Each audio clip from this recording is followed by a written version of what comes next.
If you load it up big, you better clear the rest. The solvent list takes away all my stress. Life's been feeling like kind of a mess. I'll never let a hater make me think less, because everything before this was just a test. Bagsy Chronicles. I'm riding, all the homies with me. Yeah, we've been getting hella faded. Just like our eyes, we be staying low-key. Vibing out, oh, we're staying medicated. I'm riding, all the homies with me.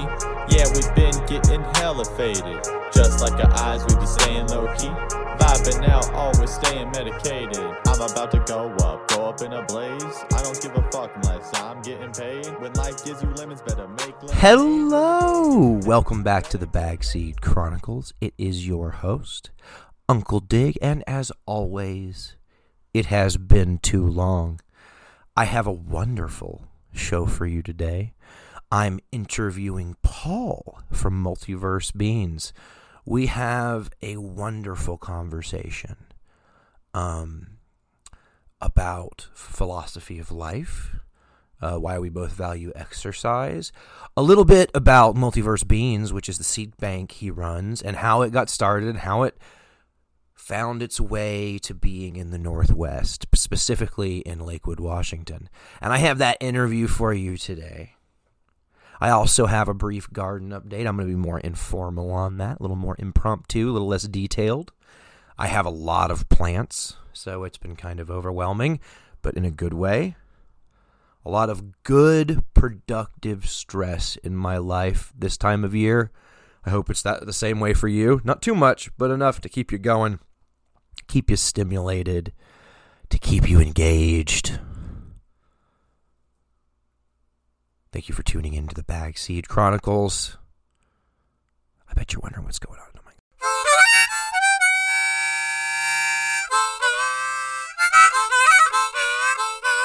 God. Uncle Dig's garden update. It is the 4th of February, 2024. Can you believe it? We are in the future. The future is now, and we are fucked. No, I'm just kidding. And it is Uncle Dig with your garden update. I have been a busy bee. I didn't even really know how many plants I really had. I've been running 3 tents indoors with a number of autoflowers. About 13, it turns out, which was probably crammed in there too tight. I was worried about mold initially, but it hasn't been a problem, and I've been harvesting. So I harvested this Girl Scout cookie like almost 12 days ago. And it was at like 60-something days. And then I harvested, I've since harvested all 3 planetary gas, one at 71 days, one at 75 days, and one at 76 days. They're hanging. So I've got a total of 6 plants hanging, right? I'm looking at them right now. They're hanging in my studio drying. So we've got 3 planetary gas, 1 GMO, 2 Girl Scout cookies. And that's it, yeah. That's what I've got hanging. And it smells delicious. I'm really excited. I don't really have yields for you yet.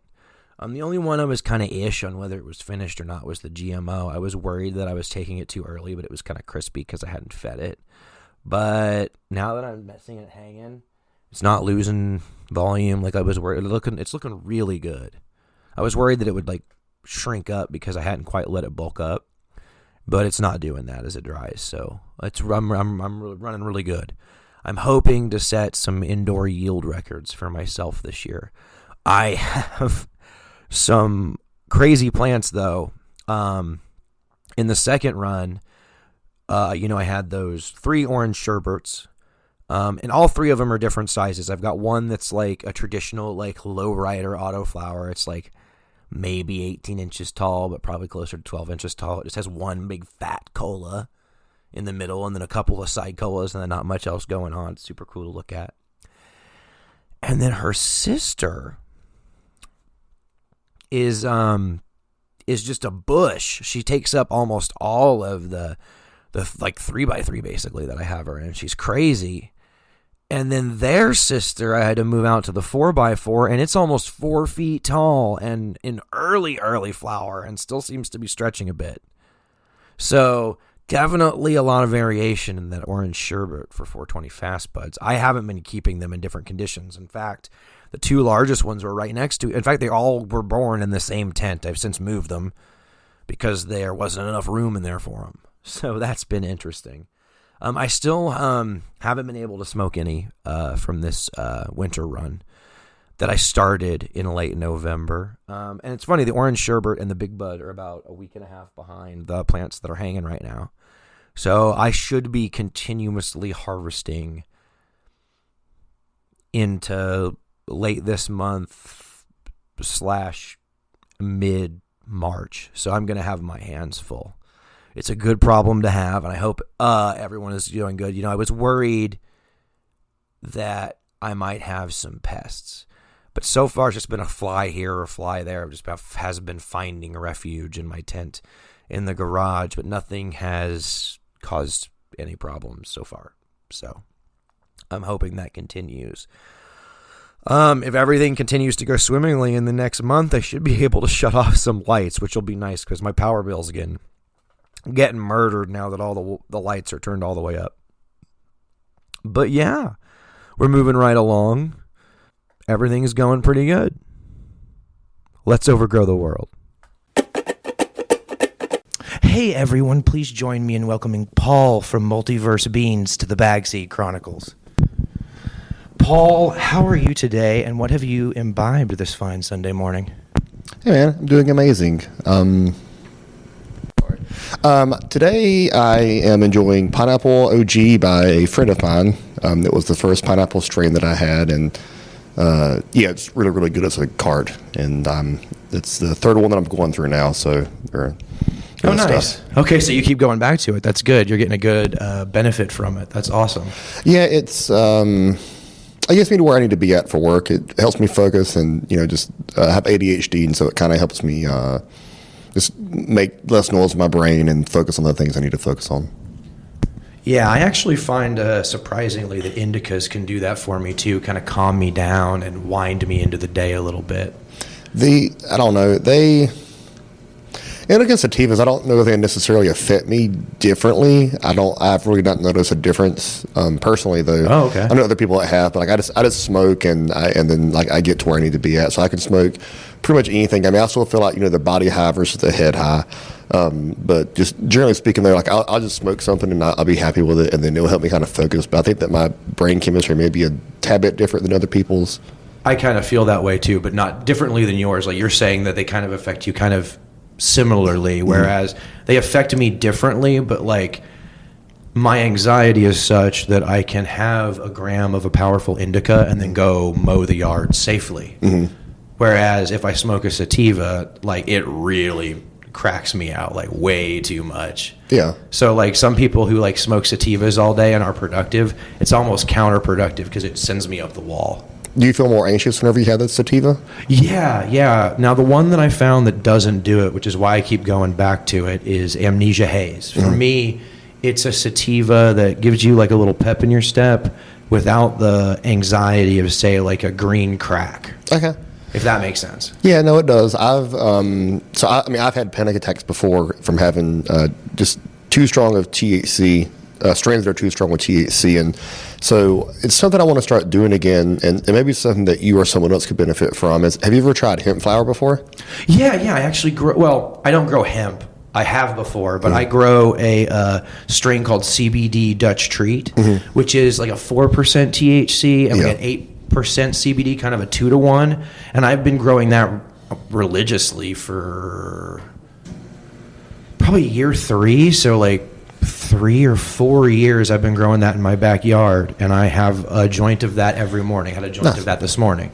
So it still is medicating my brain to a certain degree, but it's not to any intense degree like the joint I smoked on the sidewalk earlier was a blueberry. That was way more potent as far as a mind high than the CBD I had this morning. Oh, cool. So you can kind of, if like when I tell people I smoke all day, that does not mean I'm smoking 23% joints all day. Sometimes I'll be, smoking something in a 12% range, or I'll be smoking something in a 4% range, and then, of course, I smoke the more powerful stuff too. Mm-hmm. But like one of my favorite strains to smoke before I go to bed is a super skunk, which comes in at like 14%. Mm-hmm. So like Now, there is something to potency for sure, but it's not the end all be all in my opinion. I don't honestly think that potency means shit. Like, I've had some of the best smokes and highs I've ever had from hemp flower before. It was 0.3% THC or less, and it was some of the best I've ever had. I felt really good. I felt productive. I always describe it as, because I used to buy hemp flower online. Oh, totally. You have it delivered to your door, and yeah, it was just some of my favorite highs I've ever had, man. Like, it was just productive, clean, and I didn't feel any kind of jittery at all. And something one of my friends taught me way back in the day was he used to mix strains together. So we would have, had different strains together, mix it together, and that's like 2 or 3 different ones in the same bowl. And he actually used a coffee grinder instead of like a handheld grinder. Okay. So that's why I copy that now too. And I have like a Volcano and like a bunch of kind of like in-game vaporizer pieces. Okay. So the smaller the plant material, the bigger the surface area is going to be, so that it burns better whenever you vaporize it. Okay. And then so he would always do gravity bombs, and so you get it really fine for that because it pulls it because of the gravity.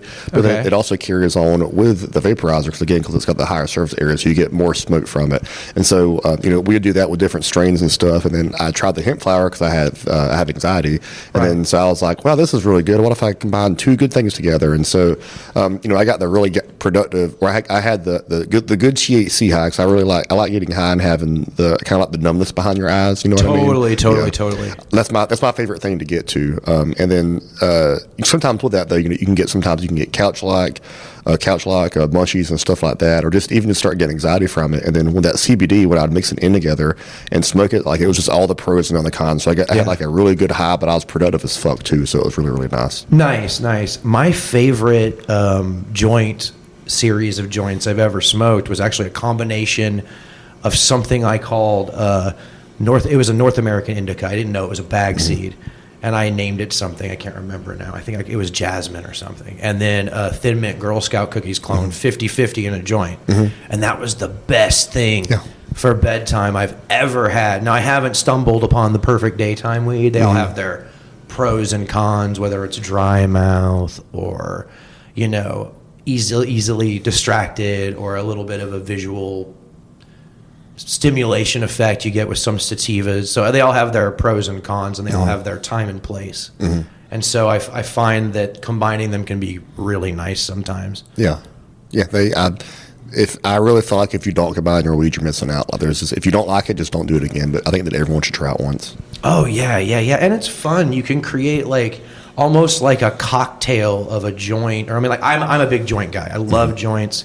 Bongs are great too. I'm not a big pipe guy anymore. When I first started, I did, but now I'm wanting to smoke so much flower in a sitting. A pipe is kind of a chore. It's a hassle. It's just like, let me pack this, 0.2 gram bowl over and over again until I'm where I need to be. What's your favorite consumption method, by the way?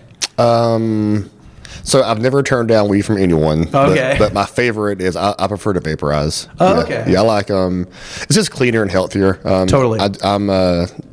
I'm an athlete, not as serious as I used to be, but I still consider myself an athlete. So just trying to avoid the negative health effects from not combusting. But again, though, like, if someone offered me a joint, I'm not going to turn it down. Well, totally. And I noticed, I was planning on asking you later in the podcast, but I'll ask you now. I follow you on Instagram. I have for a little bit. And I saw you recently, and correct me if I'm wrong, you deadlifted 500 pounds? Yeah, 500 pounds. It was actually kind of weird. I really wasn't expecting to get that day. I used to do competitive powerlifting when I was younger. And, so that was a big part of my life for many number of years. And kind of got burnt out from it because I did it for so long, and then started doing martial arts. And that's what I fell in love with. And martial arts is one of my biggest passions that I have. I got to be a purple belt. I was competitive. I competed maybe 15 times or so.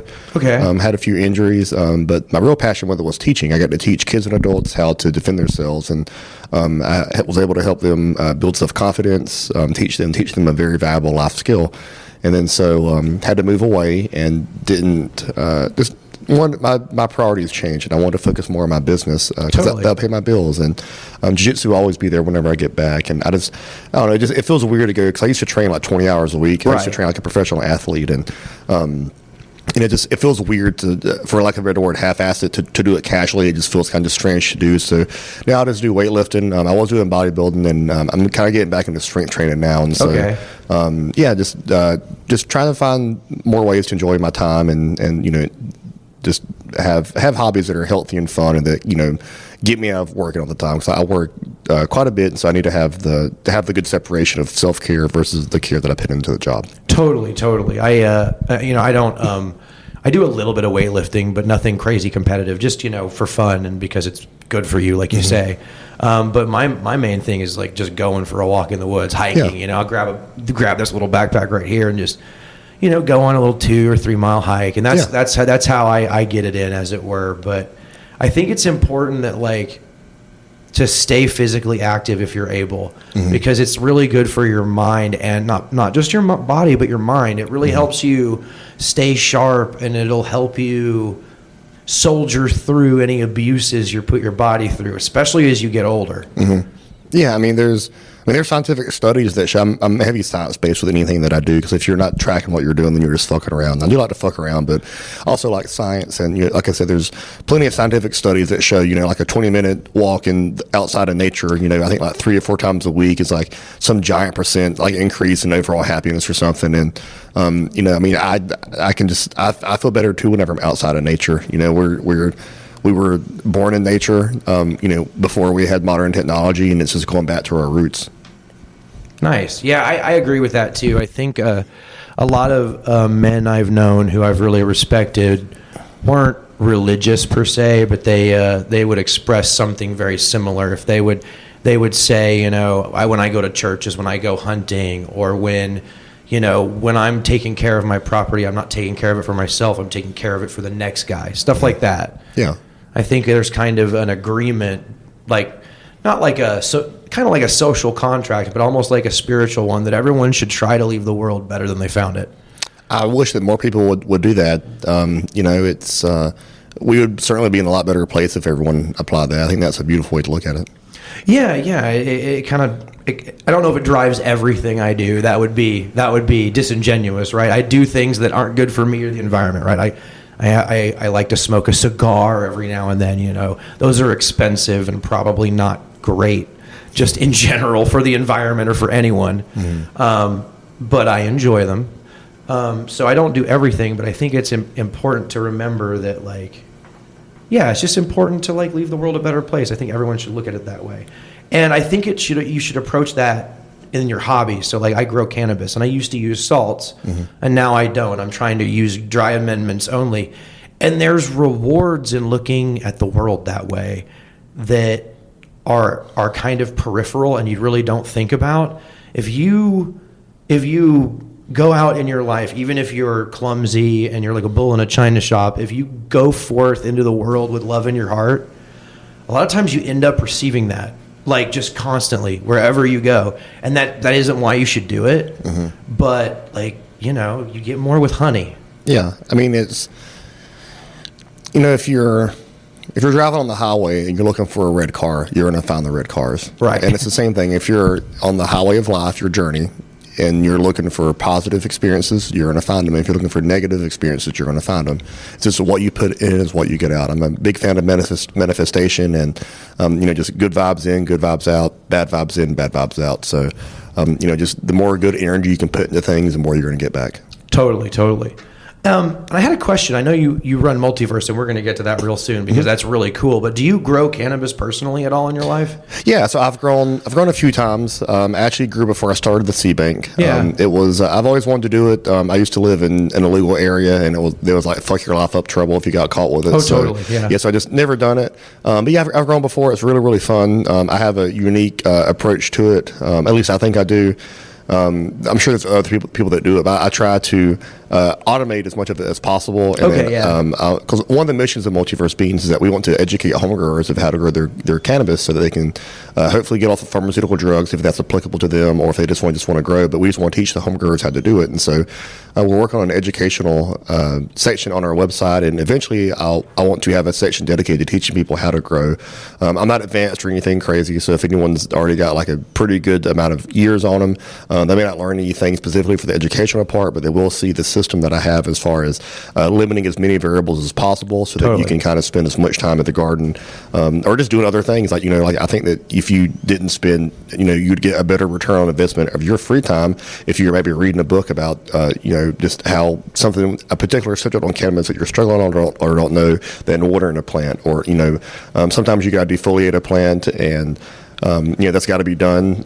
But then, instead of, having it like on a system so that you can kind of plan for it, it just makes it just simpler for everybody. Yeah. There's a couple of different approaches to being in the garden. And that's one approach, and it works for a lot of people. Mm-hmm.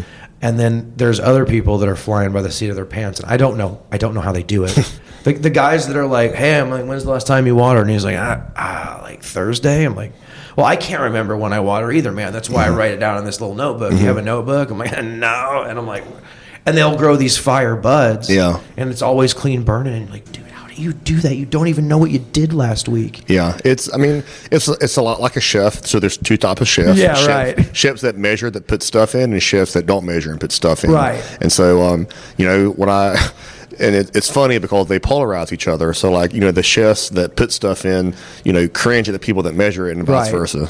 Well, there's wisdom in both approaches. Yeah. And I think, walking like a middle path when it comes to stuff like that is really helpful if you want to really learn about the plant.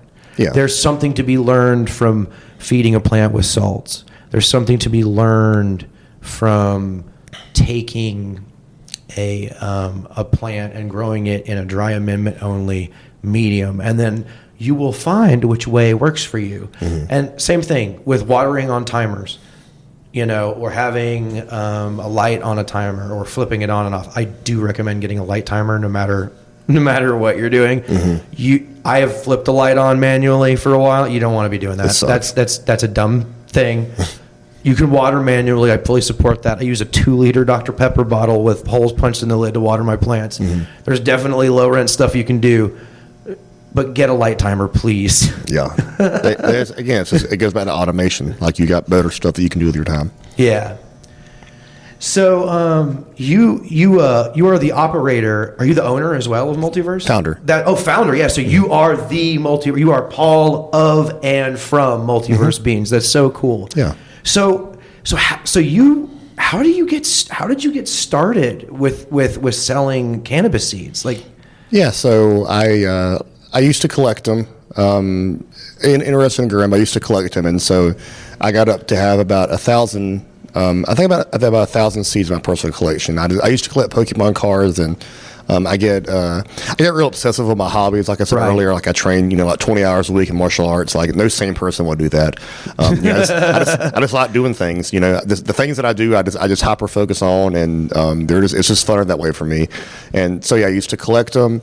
One of my friends opened up a seed bank, and she was doing pretty well with it. And I honestly thought, like, if she could do it, I think that I could do it too. I don't think there's anything stopping me from it. And then I've also purchased from seed banks before, and kind of had just subpar experiences, like the it's actually quite sad, because I was actually on Reddit the other day, and I don't want to name the seed bank, but a seed bank kind of let down a customer is the best way to put it, where they just weren't replying to them like they should, which is the bare minimum. And the guy was frustrated, and he posted online about it, and I was like, hey bro, like, this sucks. Like, it makes my job easier because we reply to you typically in about a half hour to an hour.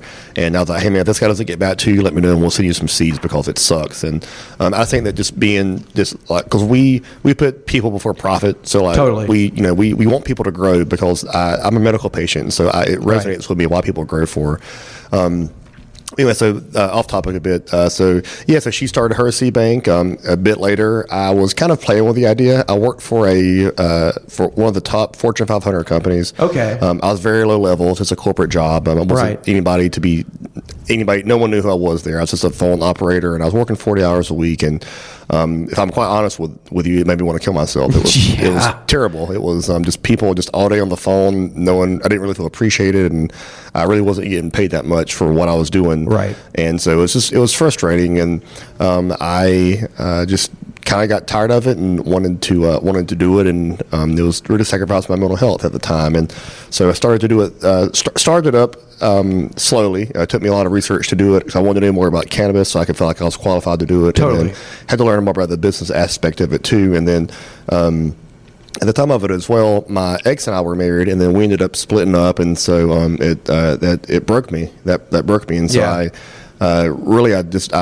in order to avoid it, I just poured my time and effort into the business. And there's a lot of people that go through divorces, and they drown themselves in alcohol or other kind of stuff, and I drown myself in work. And so I was lucky I was able to get a career out of it, and so I worked like a madman. I worked I think I worked probably about 12 hours, and then I slept for 4, and then woke up and worked another 12, and then I did that for probably about 6 months straight. Well, that's a weird cycle. You get off rhythm quickly, don't you? It was all that I did. It was the rhythm that I wanted, I guess, or the rhythm that I had to do, because I was doing literally everything by myself, because I was trying to save money, and so I was I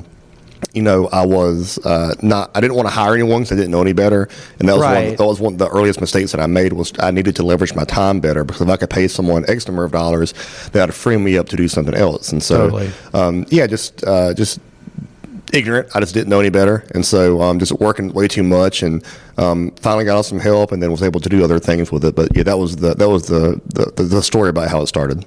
That's awesome. And so I had a question about seed storage. So you obviously slowly moved up in storage options as you got more seeds. Mm-hmm. So your current facility now, like how do you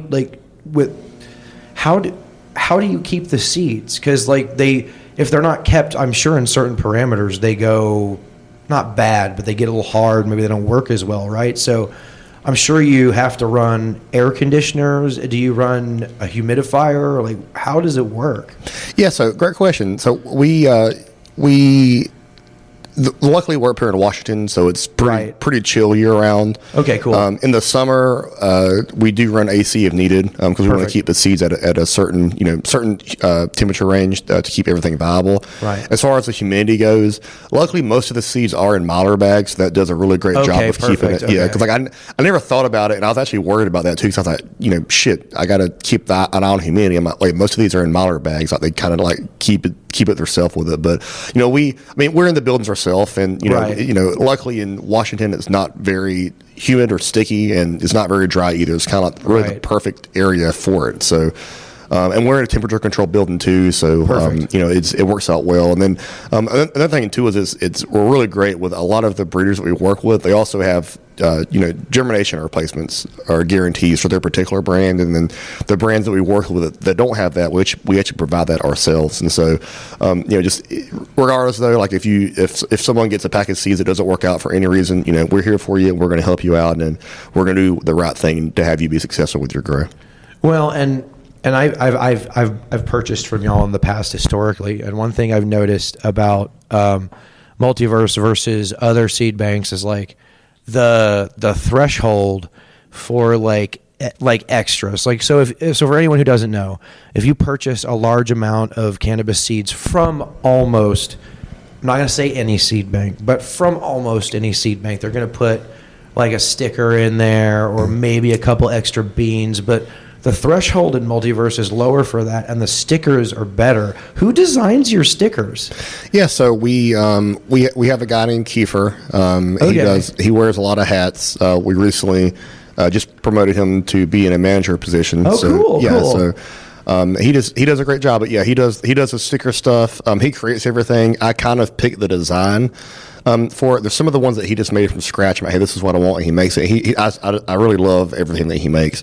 Some of the designs I'll come up with, and he'll bring it to life. So it's a healthy mix between both of us. Yeah, it's really cool. I'm from Oregon, so I have one of those ridiculous water bottles covered in stickers. But of course, I'm also from Oregon, so I forgot it this morning. Yeah, I have the gremlin on my water bottle. Awesome. I think it's hilarious. I love it. Yeah. And so I just want to give a shout out to Kiefer, because I am a fan of his silly artwork. I love it. Oh, that's awesome. Yeah, we got a pretty extensive process of picking out stickers.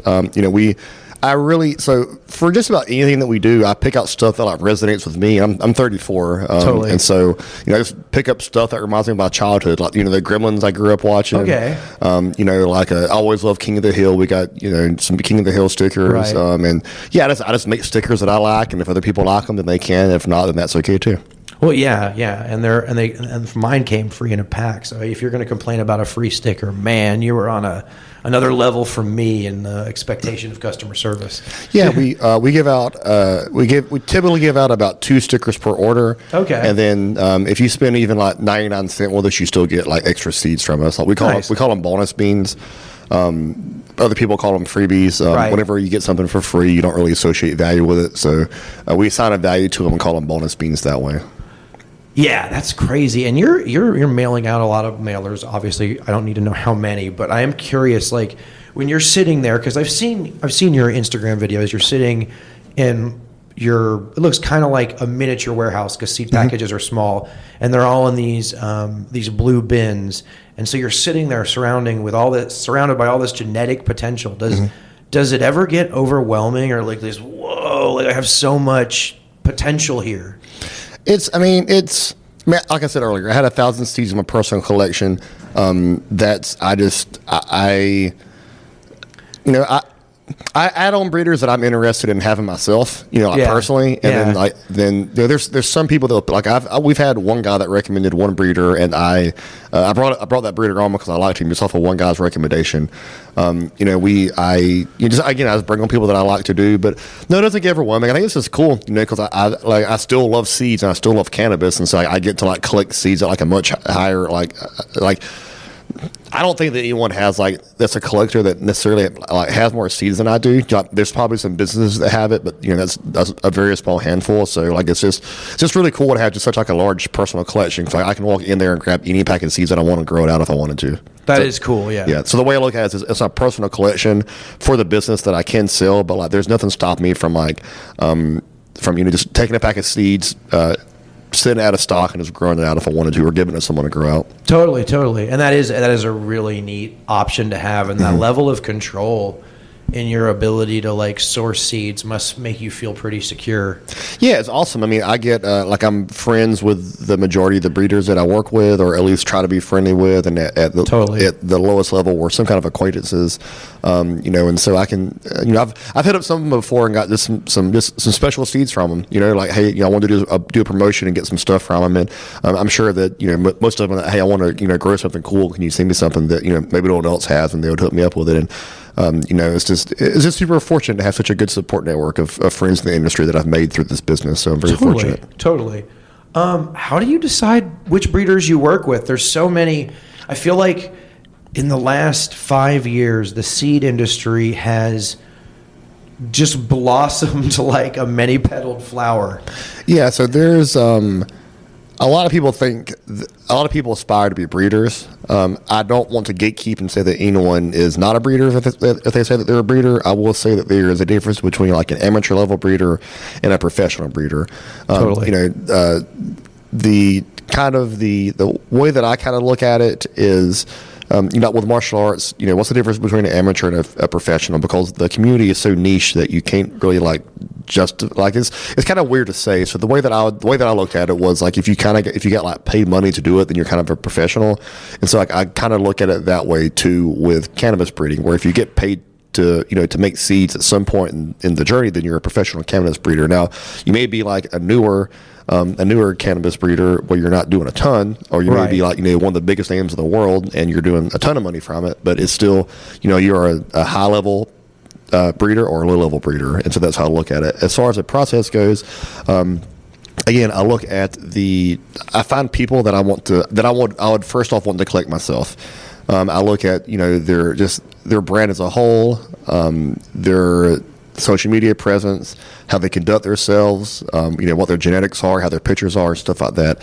After I get an initial feel for them, and then I'm going to hop on the phone call with them. I think almost every single breeder that we have on the website, we vet them at bare minimum, but for the majority of them, I hop on the phone call. So I kind of look out to see, what they're passionate about, why they chose cannabis, why cannabis resonates with them. Because we have over 80 breeders now, and so we're not we're not in a position to need people, but I do want to work with the best people in the world that I can find. And so if I'm looking for someone, that's only about the money, then we can take a pass on them, versus if we got someone that wants to do he just wants to have a career in cannabis, very passionate about it, just newer and doesn't really know necessarily what they're doing. I've gotten a lot of chances that I shouldn't necessarily have gotten, but I did, and so I want to kind of pay it forward and help out people whenever I can. So there's a pretty intense vetting process that I like to do. We ask for community feedback. We have other people on the team that do it, and we ask around too, because it's a big community, but it's a small community. So I'm fortunate where I can ask other breeders too. I'm like, hey, do you know this guy? Have you heard anything not weird about him or anything? And most of the time the answer is no. Then sometimes I get a yes, and then we do a little bit more. We do a little bit more due diligence on it, to check it out and see with it and make sure. But we've had some guys before too. I'll even admit it. We've had some guys we've given a chance before too, and for lack of a better word, they show their ass. And I'm not upset about it. Just because we don't agree doesn't mean that we can't be friends. And I may just not want to do business with you anymore, but I don't take it personally. I'm still rooting for you. You're as successful as you possibly are. But my own boundaries is that we just unfortunately just can't work together.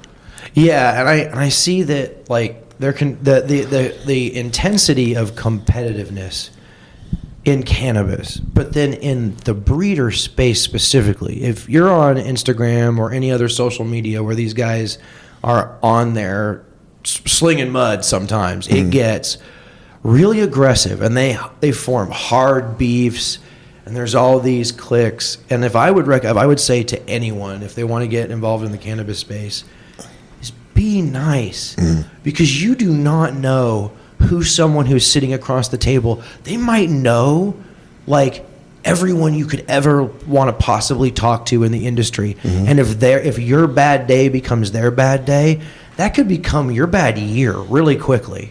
Yeah, it's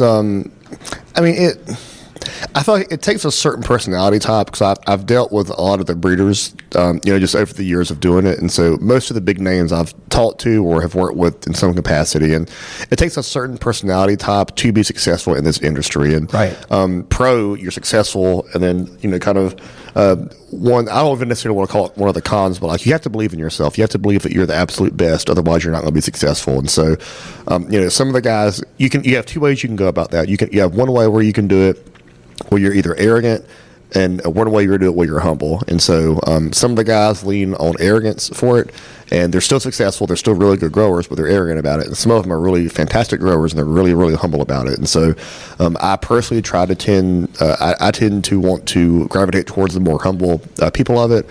Some other people don't, and there's nothing wrong with that. That's their decision. That's their choice. Who am I to tell someone to not be humble or arrogant? I can't tell someone else how to behave or act. And so, you just have to accept people as flawed individuals. And if they even consider that to be a flaw, again, who am I to say that that's a bad thing? They've made success being arrogant.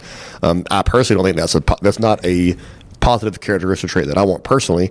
And so, that's just my own set of standards, and I can't impose that on anyone else but myself. Totally. Yeah. And I feel like as one of the things as you get a little bit older as a man, you start to realize is you can't control other people. And, you say that when you're younger, but you'll carry a pit of just anger at your stomach over something that you have no control over and you cannot affect. Yeah. And the quicker you slowly learn to let that go and just, okay, is that guy an asshole in traffic? You didn't like that? Okay, don't be an asshole in traffic then. Yeah. You just have to look inward with all of it, and you can improve yourself, because you can't improve other people. You can help them. You can give them a helping hand, and you can encourage them, however, but you can't control other people. Yeah, it's, and again, too, even when conversations are always two-sided. Otherwise, you're just talking to yourself. So, even if there's, if I have an issue with a breeder or with somebody in general, I still, regardless, I played a role in that because, communication is a two-way street. And, maybe sometimes my role was like maybe 20%, maybe sometimes it was 80%. But regardless, I still need to take accountability for that and, take accountability for the way that I goofed up, hopefully learn from it and not do it again. But regardless, just need to apologize for it. And don't assume either, like if you're, like on someone's ass on the interstate and, wish that they would go faster and they won't. Maybe, it's a grandmother that's, just had her husband died and she's driving slow because that's the best that she could do. So yeah. I operate under the assumption that everyone is just doing their best and that everyone is, just trying their best and they have good intentions behind it. And then when I'm proven otherwise, I have to set my boundaries and then not associate with them if it doesn't match up with me to protect myself.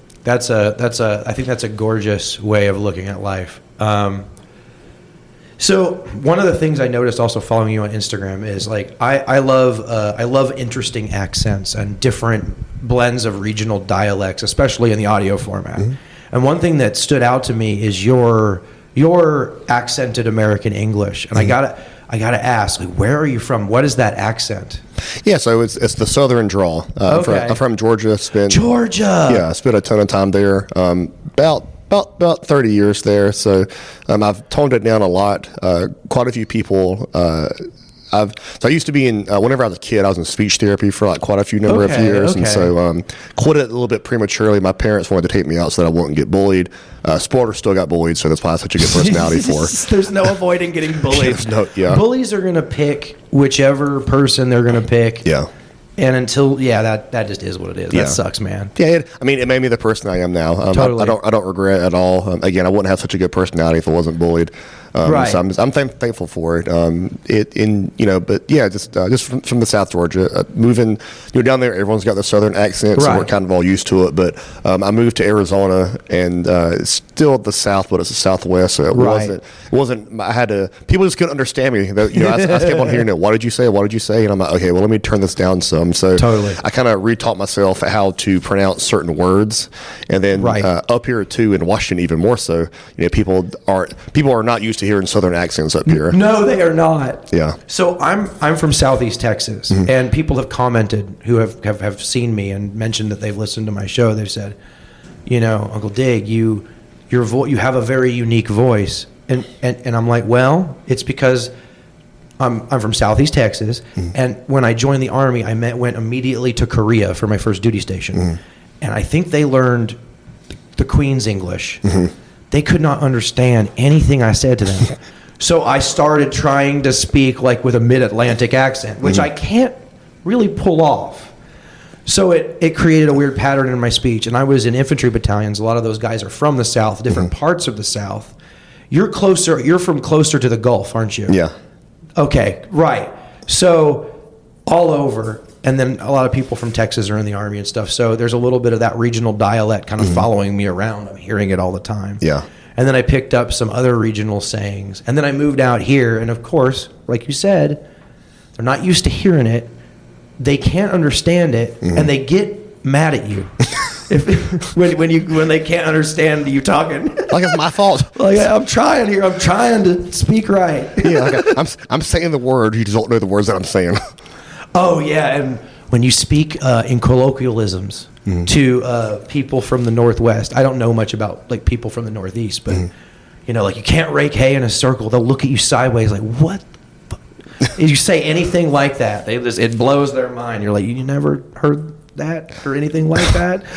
We got some even with my girlfriend too, or just some of the girls that are in the office. Like I'll just say some Southern shit, and then they'll just be like, "What the fuck did you say?" And then just laugh at it. Like one of my old coaches from the Georgia State says, like, "If I can't trust you with a pack of ketchup, then what can I trust you with?" So my wife thinks it's hilarious. So when we were first dating, we were driving down the road. And it was raining, mm-hmm. and the sun was out. Mm-hmm. And so I'm like, oh, man, the devil's beating his wife. And she's like, what? And I'm like, when it's raining and the sun's out, mm-hmm. the devil's beating his wife. Yeah. And she's like, you don't even believe in... No, baby, it's just a saying, Yeah. And she's like, it's not a saying. That's not real. She thought I made it up. And then we were home, and someone else said it. She was visiting Texas with me, and she's like, that's real? I'm like...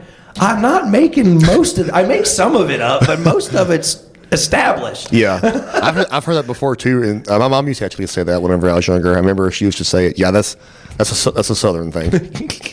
There's all kinds of Southernisms, and I've actually run out of questions to ask you. I always think I've got this big long page of prep, and then I run through it in like 30 minutes. And that's why I always tell people when we come on, it could go 25 minutes or it could go an hour and a half. Yeah. I've had some long ones, but this one doesn't look like it's going to be super long. You've been in the Northwest now for a little while. About 2 years now, yeah. Okay, so you came up here and you hit the ground running with the seed business. Yeah, so kinda. So the business was in Arizona. We opened up in Arizona, and then I didn't do my due diligence. So if anyone's starting a business, I would 100. I know it's expensive, but it's going to save you a lot of heartache to at least speak with a lawyer and see. I think that if you can find I've consulted with quite a few lawyers. In my opinion, all the lawyers that are worth a shit will give you like a free consultation, and they'll kind of tell you like, hey, this is what you can do, this is what you can't do. When you need me for more stuff, let me know, and we'll be able to help you out. But they just like moving up here, the dude, I think he charges like $1,000 an hour. He gave me like a free hour of his time. He's like, when you need like more legal help, let me know. But we're just giving this to you because we're good people and we want to be here for you for the long run. And so didn't do that in Arizona. Basically found out that the business was illegal, and so. Yeah, so it was federally legal, which is what I based it off of. Was the federal farm bill? Right, you could sell hemp seeds. Yeah, you're all good. Exactly. Yeah. So that was my reason. I'm like, I clearly don't need a lawyer. I can save that money. And then I wanted to open up like a local, in downtown Phoenix. I wanted to open up a store to be able to sell the seeds. Because I was like, I want to get the business out of my house. I can make some foot traffic, and I could sell other. It was natural progression for the business in the fourth biggest city in the United States. And so I called a lawyer because I got business since at that time, and I asked him, and I was like, hey, I want to do this. He's like, yeah, you can't do that. I was like, I'm sorry. He's like, yeah, well, he's like, what you're doing is illegal. Like, it's not a matter of if, but when that, someone's going to find out and, want to kick your door down. And I'm like, well, that's fucking stressful. No one wants the DEA kick. No one wants the Arizona State Police or whoever kicking their door down and putting the boot on their neck. No thanks. Yeah, exactly. I was terrified. I was like, well, my God, I would be too. Yeah, this is my livelihood now. This is I'm do or die with this business. Like, I don't have a plan B. Like, I can find a plan B, but I don't have a plan B right now for my business. And Let's go. It was scary, and so. He told me that, and I was like, ask Clinch. And so I ended up moving out of Arizona in about 2 weeks notice, and moved up here. And it was between Colorado and Washington.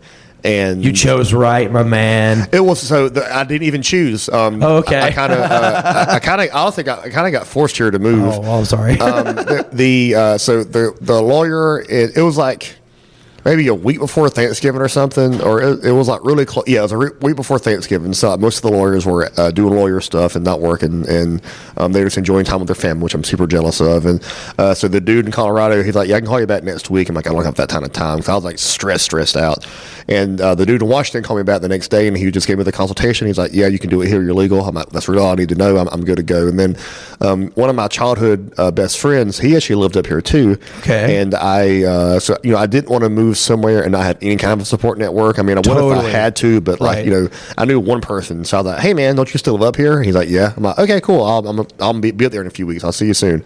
And he's like, what? I'm like, yeah, man, I got to move, more later. And so, he lived in Lakewood. So I moved to Lakewood, and that was the reason why. I love Lakewood. Yeah.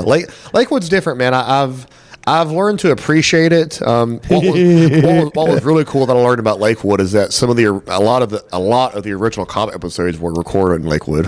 Okay, I don't know if you knew that or not. Yeah, there's so if you go to the BNI in Tacoma, there's some old museum pieces, or there used to be. I don't know if they're still there, but there's pictures of, I believe his name was Dick Grayson, the guy who played the original Robin. Yeah, posing with people at the BNI in Tacoma. If you go there, go there during the day. Yeah. That's so funny. Yeah, I do enjoy Lakewood, man. Lakewood's simple. It's got its problems. It's starting to come up a lot though. I know it's a lot better than what it used to be, but yeah, Lakewood's easy. Especially living up here in Seattle for a little bit. It really made me appreciate Lakewood more. My biggest gripe about this area is the seasonal depression though, 'cause it really kicks my ass. Yeah, it kills me. But I got I bought a one of those mood light things that mimics the sunlight. So I have that thing blasted on me now for like 8, 12, 16 hours a day. But basically, if I'm awake, I try to, and like I'm sitting down, the thing's not blast me in the face. And I have noticed that it's made me start feeling better. I'm going to keep doing it. I hope I can make it through this winter season. But I know before I did it and after is a big difference. So when I was stationed up here in the Army as a much younger man, I'm 30 something now. I'm older now, but closer to 40 than you, in fact. But something that I found that worked for me, and I'm always, I don't want to say I've always been a morning person, but I do enjoy the mornings. And something that helped with like, because the sun's gonna set at like 4 p.m. every day. Yeah. So I like to beat it up. So it comes up here at like 7:50. You can get up at 7 o'clock and go watch the sun come up. And here in Seattle, the sunrise over the water is not far away. And I don't recommend doing this like right now. It's very cold while I'm here recording this, so I wouldn't do it today. But going to watch the sun rays up over a body of water just nourishes the soul in a way that I don't think can be replicated. Yeah. I mean, again, it's being in nature, and like it's I guess it would set here. Yeah, I'm backwards, but yeah. Yeah. I mean, it's just outside, just trying to be in nature more. I think that's something more that I need in my life. I used to go like on nature walks a lot more. Like I used to go to the post office, drop it off, and I used to live in Stillicombe. Oh, okay, that park is amazing. Yeah, Stillicombe's just really, really beautiful, and it's very safe too. And so yes. I used to just go walking out there, walking in nature. Washington's got like a ton of like nature trails and stuff like that. So I used to spend more free time outside. I need to start doing that more again. I just got just caught up in the grind of trying to work, and so now I'm kind of reprioritizing my mental health over work, so that I can have a better blend of be happier overall, but also be productive at work. Awesome. I told everyone that I wasn't going to do this, but I'm going to burn one of my favorite hikes because I don't think y'all will do it. But I think you will because you've got legs on you, but I don't think most people do because they closed the drive-in road on Point Defiance, so you have to walk the whole 5-mile loop.